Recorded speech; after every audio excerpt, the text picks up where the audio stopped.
ಗುಂಡ್ಲುಪೇಟೆ ಶಾಸಕ ಎಚ್ಎಂ ಗಣೇಶ್ ಪ್ರಸಾದ್ ಪೊಲೀಸರ ವಿರುದ್ಧ ಬಿಜೆಪಿ ಯುವ ಮೋರ್ಚಾ ಪ್ರತಿಭಟನೆ. ಗುಂಡ್ಲುಪೇಟೆಯಲ್ಲಿ ಶಾಸಕ ಎಚ್ಎಂ ಗಣೇಶ್ ಪ್ರಸಾದ್ ಅಣತಿಯಂತೆ ಪೊಲೀಸರು ಕೆಲಸ ಮಾಡ್ತಾ ಇದ್ದು ಬಿಜೆಪಿ ಯುವ ಮೋರ್ಚಾದ ಕಾರ್ಯಕರ್ತರ ಮೇಲೆ ಸುಮ್ಮನೆ ಪ್ರಕರಣ ದಾಖಲು ಮಾಡ್ತಾ ಇದ್ದಾರೆ ಎಂದು ಆರೋಪಿಸಿ ಜಿಲ್ಲಾ ಬಿಜೆಪಿ ಯುವ ಮೋರ್ಚಾದ ವತಿಯಿಂದ ನಗರದಲ್ಲಿ ಪ್ರತಿಭಟನೆ ನಡೆಸಲಾಯಿತು. ನಗರದ ಶ್ರೀ ಚಾಮರಾಜೇಶ್ವರ ಉದ್ಯಾನವನದ ಮುಂಭಾಗದಲ್ಲಿ ಜಿಲ್ಲಾ ಬಿಜೆಪಿ ಯುವ ಮೋರ್ಚಾದ ಅಧ್ಯಕ್ಷ ಸೂರ್ಯಕುಮಾರ್ ಅವರ ನೇತೃತ್ವದಲ್ಲಿ ಸಮಾವೇಶಗೊಂಡ ಪ್ರತಿಭಟನಾನಿರತರು ಅಲ್ಲಿಂದ ಮೆರವಣಿಗೆ ಹೊರಟು ಭುವನೇಶ್ವರಿ ವೃತ್ತಕ್ಕೆ ತೆರಳಿ ಅಲ್ಲಿ ಹಾದು ಹೋಗಿರುವ ರಾಷ್ಟ್ರೀಯ ಹೆದ್ದಾರಿಯಲ್ಲಿ ರಸ್ತೆ ತಡೆ ನಡೆಸಿ ಮುಖ್ಯಮಂತ್ರಿ, ಉಪಮುಖ್ಯಮಂತ್ರಿ, ಜಿಲ್ಲಾ ಉಸ್ತುವಾರಿ ಸಚಿವ ಶಾಸಕ ಎಚ್ಎಂ ಗಣೇಶ್ ಪ್ರಸಾದ್ ಹಾಗೂ ಗುಂಡ್ಲುಪೇಟೆ ಪೊಲೀಸರ ವಿರುದ್ಧ ಘೋಷಣೆ ಕೂಗಿ ಆಕ್ರೋಶ ವ್ಯಕ್ತಪಡಿಸಿದರು. ಜುಡಾ ಮಾಜಿ ಅಧ್ಯಕ್ಷ ಕುಲಗರ್ಣ ಶಾಂತಮೂರ್ತಿ ಮಾತನಾಡಿ, ಗುಂಡ್ಲುಪೇಟೆ ವಿಧಾನಸಭಾ ಕ್ಷೇತ್ರದ ವ್ಯಾಪ್ತಿಯಲ್ಲಿ ಟಿಪ್ಪರ್ ಹಾವಳಿ ಹೆಚ್ಚಾಗಿದ್ದು ಅದರಿಂದ ಸಾರ್ವಜನಿಕರಿಗೆ ತುಂಬಾ ಅನಾನುಕೂಲವಾಗುತ್ತಿದೆ. ಅನೇಕ ಅಪಘಾತಗಳು ಸಂಭವಿಸಿ ಅನೇಕರು ಜೀವ ಕಳೆದುಕೊಂಡಿದ್ದಾರೆ. ಅಪಘಾತಕ್ಕೆ ಸಂಬಂಧಿಸಿದಂತೆ ಹೋರಾಟ ಮಾಡಿದ ಬಿಜೆಪಿ ಯುವ ಮೋರ್ಚಾದ ಕಾರ್ಯಕರ್ತರನ್ನ ಅನಾವಶ್ಯಕ ಶಾಸಕರ ಅಣತಿಯಂತೆ ಪೊಲೀಸ್ ಇಲಾಖೆ ದೂರು ದಾಖಲು ಮಾಡುವ ಮುಖಾಂತರ ಹೋರಾಟವನ್ನ ಹತ್ತಿಕ್ಕುವ ಕೆಲಸ ಮಾಡ್ತಾ ಇರುವುದು ಅತ್ಯಂತ ಖಂಡನೀಯವಾದದ್ದು ಎಂದರು. ಗುಂಡ್ಲುಪೇಟೆಯಲ್ಲಿ ಯಾವುದೇ ರೀತಿಯ ಹೋರಾಟ ಮಾಡಲು ಸ್ವಾತಂತ್ರ್ಯ ಇಲ್ಲ ಎಂಬುವಂತಹ ವಾತಾವರಣ ಸೃಷ್ಟಿಯಾಗ್ತಾ ಇದೆ. ಬಿಜೆಪಿ ಕಾರ್ಯಕರ್ತರ ದಮನ ಮಾಡುವಂತಹ ಕೆಲಸ ಮಾಡ್ತಾ ಇದ್ದಾರೆ. ಇದು ನಿಲ್ಲಬೇಕು. ಇಲ್ಲದಿದ್ದರೆ ಶಾಸಕರ ವಿರುದ್ಧ ಕಾನೂನಾತ್ಮಕ ಹೋರಾಟ ಮಾಡಬೇಕಾಗುತ್ತದೆ ಎಂದು ಎಚ್ಚರಿಕೆಯನ್ನ ನೀಡಿದ್ದಾರೆ. ಪ್ರತಿಭಟನೆ ನೇತೃತ್ವ ವಹಿಸಿದ್ದ ಜಿಲ್ಲಾ ಬಿಜೆಪಿ ಯುವ ಮೋರ್ಚಾದ ಅಧ್ಯಕ್ಷ ಸೂರ್ಯಕುಮಾರ್ ಮಾತನಾಡಿ, ಶಾಸಕ ಗಣೇಶ್ ಪ್ರಸಾದ್ ಅವರ ಅಣತಿಯಂತೆ ಗುಂಡ್ಲುಪೇಟೆ ಪೊಲೀಸರು ಬಿಜೆಪಿ ಯುವ ಮೋರ್ಚಾದ ಕಾರ್ಯಕರ್ತರನ್ನ ಗುರಿಯಾಗಿಸ್ತಾ ಇರುವುದು ಅತ್ಯಂತ ಖಂಡನೀಯವಾದದ್ದು ಎಂದರು.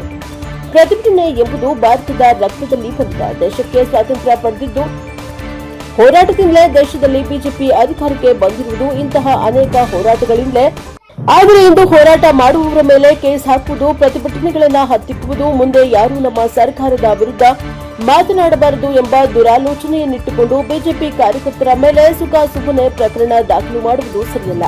ಇದೆಲ್ಲ ನೋಡಿದ್ರೆ ಇಂದಿರಾ ಗಾಂಧಿಯವರು ತುರ್ತು ಎಮರ್ಜೆನ್ಸಿಯನ್ನ ಗುಂಡ್ಲುಪೇಟೆ ಶಾಸಕ ಗಣೇಶ್ ಪ್ರಸಾದ್ ಹಮ್ಮಿಕೊಳ್ತಾ ಇದ್ದಾರೆ, ನಡೆಸುತ್ತಾ ಇರುವುದು ಮೇಲ್ನೋಟಕ್ಕೆ ಕಂಡುಬರುತ್ತದೆ ಎಂದರು. ಬಿಜೆಪಿ ಯುವ ಮೋರ್ಚಾದ ಜಿಲ್ಲಾ ಪ್ರಧಾನ ಕಾರ್ಯದರ್ಶಿ ಆನಂದ ಭಗೀರಥ, ನಗರ ಮಂಡಲ ಅಧ್ಯಕ್ಷ ಶಿವರಾಜ, ಗ್ರಾಮಾಂತರ ಮಂಡಲ ಅಧ್ಯಕ್ಷ ಕಾಡಹಳ್ಳಿ ಕುಮಾರ್, ಜಿಲ್ಲಾ ಕಾರ್ಯದರ್ಶಿ ನಟರಾಜು ಭೂಸಣ್ಣ, ಹೊಂಗನೂರು ಮಹದೇವಸ್ವಾಮಿ, ಮೂಡಹಳ್ಳಿ ಮೂರ್ತಿ, ಮನೋಜ್ ಪಟೇಲ್, ಮರಿಯಾಲ ಮಹೇಶ್, ಕಿಲಿಗೆರೆ ಶಶಿ, ಪ್ರವೀಣ್ ನಾಯಕ, ಕುಮಾರ್, ಮಧು, ಸೋಮವಾರಪೇಟೆ ಗುರುಪ್ರಸಾದ್, ವೀರೇಂದ್ರ, ವೇಣುಗೋಪಾಲ, ಭೋಗಾಪುರ ಕುಮಾರ, ಮಣಿನಾಯಕ, ಅಶ್ವಿನ್, ಮಂಜು ಇತರರು ಭಾಗವಹಿಸಿದ್ರು.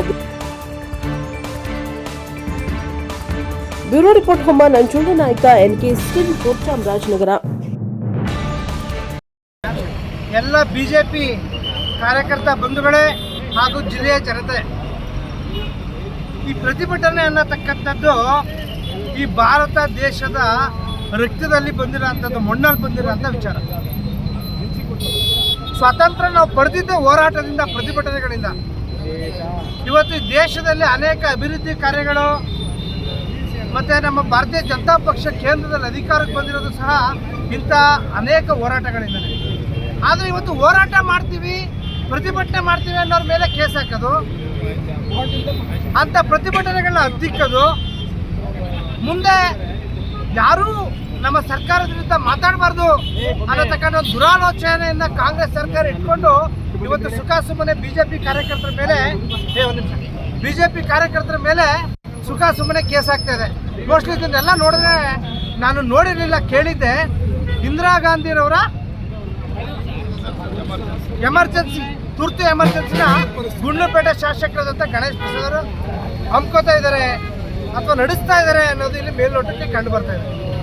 ಹಿಂದೆ ಗುಂಡ್ಲುಪೇಟೆಯಲ್ಲಿ ಮಾದೇವ ಪ್ರಸಾದ್ ಅವ್ರ ವಿರುದ್ಧ ಯಾರಾದರೂ ಮಾತಾಡಿದ್ರೆ ಅವ್ರ ಕೋರೆಗಳು ನಿಲ್ಸೋದು, ಟ್ರಾನ್ಸ್ಪೋರ್ಟ್ ಇದ್ರೆ ಟ್ರಾನ್ಸ್ಪೋರ್ಟ್ ನಿಲ್ಸೋದು, ಅವ್ರದ್ದು ಯಾವ್ದಾದ್ರು ಬಿಸ್ನೆಸ್ ಇದ್ರೆ ಬಿಸ್ನೆಸ್ ನಿಲ್ಸೋದು, ಅವ್ರ ಮನೇಲಿ ಯಾವ್ದಾದ್ರು ಸರ್ಕಾರಿ ಅಧಿಕಾರಿಗಳು ಕೆಲಸ ಮಾಡ್ತಾ ಇದ್ರೆ ಸಸ್ಪೆಂಡ್ ಮಾಡೋದು, ಟ್ರಾನ್ಸ್ಫರ್ ಮಾಡೋದು, ಇದನ್ನ ಮಾದೇವ ಪ್ರಸಾದ್ ಅವ್ರು ಮಾಡ್ತಾ ಇದ್ರು. ಇದು ಫೇಮಸ್, ಇದು ಕುತಂತ್ರ ರಾಜಕಾರಣ. ಇದನ್ನ ಗಣೇಶ್ ಪ್ರಸಾದ್ ಅವರು ಮುಂದುವರಿಸ್ತಾ ಇದ್ದಾರೆ. ಮೊನ್ನೆ ಗಣೇಶ್ ಪ್ರಸಾದ್ ಅವರೇ, ನೀವು ಒಂದು 3 ತಿಂಗಳ ಹಿಂದೆ ನಿಮ್ಮ ವಿಡಿಯೋ ವೈರಲ್ ಆಗಿತ್ತು. ಟಿಪ್ಪರ್ಗಳಿಗೆ ಕಲ್ಲೊಡಿರಿ, ಪಂಚರ್ ಮಾಡಿ ಅಂತ ಹೇಳಿದ್ರಿ, ಅದನ್ನ ಹಾನಿ ಮಾಡಿ ಅಂತ ಹೇಳಿದ್ರಿ. ಅವತ್ತು ನಿಮ್ಮ ಮೇಲೆ ಯಾಕೆ ಕೇಸ್ ಹಾಕ್ಲಿಲ್ಲ?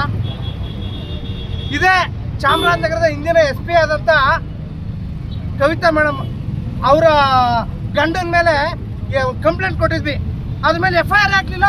ಇಡೀ ನಿಮ್ಮ ಪೊಲೀಸ್ ಇಲಾಖೆ, DSP, ಟೌನ್ ಇನ್ಸ್ಪೆಕ್ಟ್ರು ಎಲ್ಲರನ್ನೂ ನಮ್ಮ ST ಮೋರ್ಚಾ ಅಧ್ಯಕ್ಷರು ಮನೆ ಕಳಿಸಿ ಸಮಾಧಾನ ಮಾಡಿ ತನ್ನ ಮಾಡಿಸ್ಕೊಂಡ್ರೆ ಕೇಸೇ ಹಾಕ್ಲಿಲ್ಲ. ಹಿಂದಿನ SP ಏನಾದರೂ ಇದ್ದಿದ್ದಿದ್ರೆ ಚಾಮರಾಜನಗರ ರೇಷ್ಮೆ ನಾಡು ಇಸ್ಪೆಟ್ ನಾಡು ಆಗ್ಬಿಟ್ಟು ಒಂದು ಏನು ಹೇಳ್ತಾರೆ ಕೆಶಿನೋ ಓಪನ್ ಆಗ್ಬಿಡ್ತಾ ಇತ್ತು. ನಾನು ಈ SP ಗಳಿಗೆ ಆ್ಯಕ್ಚುಲಿ ಅಭಿನಂದನೆ ಸಲ್ಲಿಸ್ತೀನಿ. ಪಾಪ ಇವ್ರು ಬಂದಮೇಲೆ ಇವತ್ತೆಲ್ಲ ಇಸ್ಪೆಟ್ ಅಡ್ಡಗಳು ನಿಂತಿದೆ 90% ಅಂತ ಭಾಳ ಹೇಳಕ್ಕೆ ಸಂತೋಷ ಆಯ್ತದೆ. ಆವತ್ತು ಅವ್ರ ಮೇಲೆ ಕೇಸೇ ಹಾಕಲಿಲ್ಲ. ಇದೇ ಭಾರತೀಯ ಜನತಾ ಪಕ್ಷದ ಲೋಕಸಭಾ ಚುನಾವಣೆ ಕ್ಯಾನ್ವಾಸ್ ಟೈಮಲ್ಲಿ ಒಳ್ಳೊಳ್ಳೆ ರೈತ ಸಂಘಟನೆಗಳಿದೆ, ಅದ್ರ ಮೇಲೆ ನಮ್ಗೆ ಅಭಿಮಾನ ಇದೆ. ಯಾವುದೋ ಒಂದು ಕಾಂಗ್ರೆಸ್ ಪಾರ್ಟಿಗೋಸ್ಕರ ಕ್ಯಾನ್ವಾಸ್ ಮಾಡ್ತಿದ್ದಂತ ಇನ್ನೊಂದು ರೈತ ಸಂಘ ಬಂದು ಕ್ಯಾನ್ವಾಸ್ ಮಾಡ್ತಾ ಇರುತ್ತೆ ಯಾವುದೇ ಅನುಮತಿ ಇಲ್ಲದೆ. ನೀವು ಯಾಕೆ ಅಂತ ಪ್ರಶ್ನೆ ಮಾಡೋದಕ್ಕೆ ಇದೇ BJP ಕಾರ್ಯಕರ್ತರ ಮೇಲೆ ಅಟ್ರಾಸಿಟಿ ಕೇಸ್ ಹಾಕ್ತಾರೆ. ಇದೇ ನಮ್ಮ ಲೀಡರ್ ಆದಂಥ ಒಗ್ನೂರು ಬಾಲಸ್ವಾಮಿ ಅವ್ರ ಮೇಲೆ ಪ್ರೈವೇಟ್ ಕೇಸ್ ಹಾಕಿದ್ದಾರೆ ಇವತ್ತು. ಅದೇ FIR ಅದೇ ಕಾಂಗ್ರೆಸ್ ಪರ ರೈತ ಸಂಘದ ಸಂಘಟನೆ ಮೇಲೆ ಆಗುತ್ತೆ. ಅವ್ರ ಮೇಲೆ B ರಿಪೋರ್ಟ್ ಹಾಕ್ತೀವಿ. ನಾವು ಇವತ್ತು ಸುಮ್ಮನೆ ಪ್ರತಿದಿನ ಕೋರ್ಟಲ್ಲಿ ಅಲಿತಾ ಇದ್ದೀವಿ. ಇದೇ ಹನುಮ ಜಯಂತಿ ದಿನ ಒಂದು ಪಟಾಕಿ ಹೊಡೆದ್ವಿ ಅನ್ನೋ ವಿಚಾರಕ್ಕೆ ಎಲ್ಲೋ ಹೊಡೆದಿದ್ದ ಪಟಾಕಿನ ಮಸೀದಿ ಮುಂದೆ ಹೊಡೆದ್ವಿ ಅಂತ ಹೇಳಿ ನಮ್ಮ ಮೇಲೆ FIR ಹಾಕಿದ್ರಿ. ಎಷ್ಟು FIR ಹಾಕ್ತೀರಿ? 100, 100, 1000 FIR ಅನ್ನ ಒಂದು ಕೆಲಸ ಮಾಡಿ, ವಿನಯ್ ಕುಲಕರ್ಣಿ ಹೆಂಗೆ ಸಿಗಾಕೊಂಡು ಕೊಲೆ ಮಾಡಿ ಅಂತ ಈಗ ಕಾಂಗ್ರೆಸ್ ಸರ್ಕಾರ ಗೊತ್ತು. ಗಣೇಶ್ ಪ್ರಸಾದ್ ನೀವು ಒಂದು ಪ್ಲಾನ್ ಮಾಡಿ ಸಿಗಾಕಬಾರ್ದು. ನಾವು ಇವ್ರನ್ನ ಮುಂದೆ ನಿಲ್ಲಿಸ್ಕೊಂಡು ಎನ್ಕೌಂಟರ್ ಮಾಡ್ಬಿಡ್ಬೇಕು. ಈ BJP ಕಾರ್ಯಕರ್ತರನ್ನ, ಯುವ ಮೋರ್ಚಾ ಕಾರ್ಯಕರ್ತರನ್ನ ನಿಲ್ಲಿಸ್ಕೊಂಡು ಪೊಲೀಸ್ ಇಲಾಖೆ ಯೂಸ್ ಮಾಡ್ಕೊಂಡು ಎನ್ಕೌಂಟರ್ ಮಾಡಿಬಿಡಿ, ಸಿಗಾಕಳ್ದಿರೋ ಥರ ಮಾಡಿ. ಯಾಕೆಂದರೆ ಗುಂಡ್ಲುಪೇಟೆಯಲ್ಲಿ ಹಿಂದೆ ಪತ್ರಕಾರದಂತ ಸತ್ಯನಾರಾಯಣ ಅವರು ಸಾಯ್ತಾರೆ, ಇವತ್ತವ್ರಿಗೂ ಸಿಗಾಕೊಂಡಿಲ್ಲ. ಅದು ಹೆಂಗೆ ಅಂತ ನಾವು ಇಡೀ ಜಿಲ್ಲೆ ಜನತೆ ಗೊತ್ತಿದೆ, ಓಪನ್ ಸೀಕ್ರೆಟ್. ಆದ್ದರಿಂದ ಗಣೇಶ್ ಪ್ರಸಾದ್ ಅವರೇ, ನೀವು ಈ ಥರ ಒಂದು ಕೇಸಲ್ಲ 100 ಕೇಸ್ ಹಾಕಿ. ಅಲ್ಲಪ್ಪ, ಒಂದು ಟಿಪ್ಪರಲ್ಲಿ ಪ್ರಾಣಗಳು ಹೋಯ್ತಾ ಇದೆ, ಸಾಯ್ತಾ ಇದ್ದಾರೆ. ಮೊನ್ನೆನೂ ಸಹ ಕೋರೆ ಒಳಗಡೆ ಟಿಪ್ಪರ್ ಬಿದ್ದು ಒಬ್ಬ ಸತ್ತಿದ್ದಾನೆ. ಗಣಿ ಇಲಾಖೆ ಇದ್ರ ಬಗ್ಗೆ ಚಕರೆ ಐತಲ್ಲ,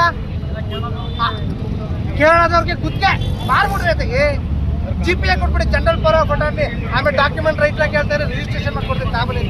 ಇಡೀ ಚಾಮರಾಜನಗರ, ಇಡೀ ಗುಂಡ್ಲುಪೇಟೆ ಗಣಿ ಸಂಪತ್ತನ್ನು ಜನರಲ್ ಪವರ್ ಆಫ್ ಅಟಾರ್ನಿ ಕೊಟ್ಟಿದ್ದೀವಿ ಕೇರಳದವ್ರಿಗೆ.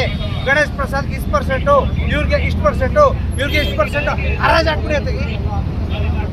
ಆದ್ದರಿಂದ ನಿಮ್ಮ ಈ FIRಗಳಿಗೆ, ನಿಮ್ಮ ಈ ಕೊಟ್ಟು ಬೆದರಿಕೆಗಳಿಗೆ ನಾವು ಬಗ್ಗಲ್ಲ.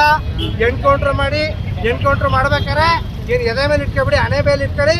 ಹಣೆ ಮೇಲೆ ಇಟ್ಟು ಎನ್ಕೌಂಟ್ರ್ ಮಾಡ್ಬೇಕಾದ್ರೆ ನಾವೆಲ್ಲರೂ ಹೇಳೋದು BJP ಕಾರ್ಯಕರ್ತರು ಒಂದೇ ಪದ, ಬೋಲೋ ಭಾರತ್ ಮಾತಾಕಿ. ಎನ್ಕೌಂಟ್ರ್ ಮಾಡಿದ್ರು ಅಷ್ಟೇ, ಕೇಸ್ ಹಾಕಿದ್ರು ಅಷ್ಟೇ, ಬೂಟ್ ಹೊಡೆದ್ರು ಅಷ್ಟೇ. ನಿಮ್ಮ ಸರ್ಕಾರ ಶಾಶ್ವತವಾಗಿರಲ್ಲ, ಬೂಟ ಹೊಡ್ಕೊಂಡು ನೀವು ಇರಲ್ಲ. ಕೆಲವೇ ದಿನಗಳಲ್ಲಿ ನಮ್ಮ ಸರ್ಕಾರ ಬರ್ತದೆ, ನಿಮ್ಮೆಲ್ಲರಿಗೂ ಪಾಠ ಕಲಿಸ್ತೀವಿ. ಇದೇ ಪೊಲೀಸ್ ಇಲಾಖೆ ಸಿಬ್ಬಂದಿ ಇರ್ಬೋದು, ಬೇರೆ ಸರ್ಕಾರಿ ನೌಕರರು ಇರ್ಬೋದು, ನಮ್ಗೆ ಎಷ್ಟು ತೊಂದರೆ ಕೊಡ್ತಾ ಇದ್ದೀವಿ. ನಮ್ಮದು ಪೊಲಿಟಿಕಲ್ ಇಂಟೆಲಿಜೆನ್ಸ್ ಇದೆ, ಲೀಸ್ಟ್ ಮಾಡ್ಕೊತಾ ಇದ್ದೀವಿ, ನೆನಪಲ್ಲಿ ಇಟ್ಕೊಳ್ಳಿ. ಈ ದಿನ ಭಾರತೀಯ ಜನತಾ ಪಾರ್ಟಿಯ ಜಿಲ್ಲಾ ಯುವ ಮೋರ್ಚಾ ವತಿಯಿಂದ ಒಂದು ಪ್ರತಿಭಟನಾ ಮೆರವಣಿಗೆಯನ್ನು ಹಮ್ಮಿಕೊಂಡಿದ್ದೇವೆ. ಏನು ಇತ್ತೀಚೆಗೆ ಗುಂಡ್ಲುಪೇಟೆ ವಿಧಾನಸಭಾ ಕ್ಷೇತ್ರದ ವ್ಯಾಪ್ತಿನಲ್ಲಿ ಟಿಪ್ಪರ್ಗಳ ಹಾವಳಿ ತುಂಬ ಹೆಚ್ಚಾಗಿದ್ದು, ಅದರಿಂದ ಸಾರ್ವಜನಿಕರಿಗೆ ತುಂಬ ಅನಾನುಕೂಲಗಳಾಗ್ತಾ ಇದೆ. ಜೊತೆಗೆ ಟಿಪ್ಪರ್ ಹಾವಳಿಯಿಂದ ಹಲವಾರು ಮರಣಗಳು ಕೂಡ ಅಪಘಾತಗಳು ನಡೀತಾ ಇದೆ. ಈ ಅಪಘಾತಕ್ಕೆ ಸಂಬಂಧಿಸಿದಂತೆ ಅಪಘಾತದ ಸಂದರ್ಭದಲ್ಲಿ ಹೋರಾಟವನ್ನು ಮಾಡಿದಂತಹ ಭಾರತೀಯ ಜನತಾ ಪಾರ್ಟಿಯ ಯುವ ಮೋರ್ಚಾದ ಕಾರ್ಯಕರ್ತರ ಮೇಲೆ ಅನವಶ್ಯಕವಾಗಿ ಅಲ್ಲಿನ ಶಾಸಕರ ಅಣತಿಯಂತೆ ಪೊಲೀಸ್ ಇಲಾಖೆ ದೂರನ್ನು ದಾಖಲು ಮಾಡುವ ಮುಖಾಂತರ ಇವತ್ತು ಹೋರಾಟವನ್ನು ಹತ್ತಿಕ್ಕುವಂತಹ ಒಂದು ಪ್ರಯತ್ನವನ್ನು ಮಾಡ್ತಾ ಇರ್ತಕ್ಕಂಥದ್ದನ್ನು ಖಂಡಿಸಿ ಈ ದಿನ BJP ವತಿಯಿಂದ ಪ್ರತಿಭಟನೆ ಮಾಡ್ತಾ ಇದ್ದೇವೆ. ಬಂಧುಗಳೇ, ಇತ್ತೀಚಿನ ದಿನಗಳಲ್ಲಿ ಗುಂಡ್ಲುಪೇಟೆ ವಿಧಾನಸಭಾ ಕ್ಷೇತ್ರದಲ್ಲಿ ಯಾವುದೇ ರೀತಿಯಾದಂತಹ ಹೋರಾಟಗಳನ್ನ ಮಾಡಲಿಕ್ಕೆ ಸ್ವಾತಂತ್ರ್ಯ ಇಲ್ಲ ಅನ್ನುವಂಥ ಒಂದು ವಾತಾವರಣ ಸೃಷ್ಟಿಯಾಗ್ತಾ ಇರ್ತಕ್ಕಂಥದ್ದು ನಾವೆಲ್ಲೂ ಕೂಡ ಗಮನಿಸ್ತಾ ಇದ್ದೇವೆ.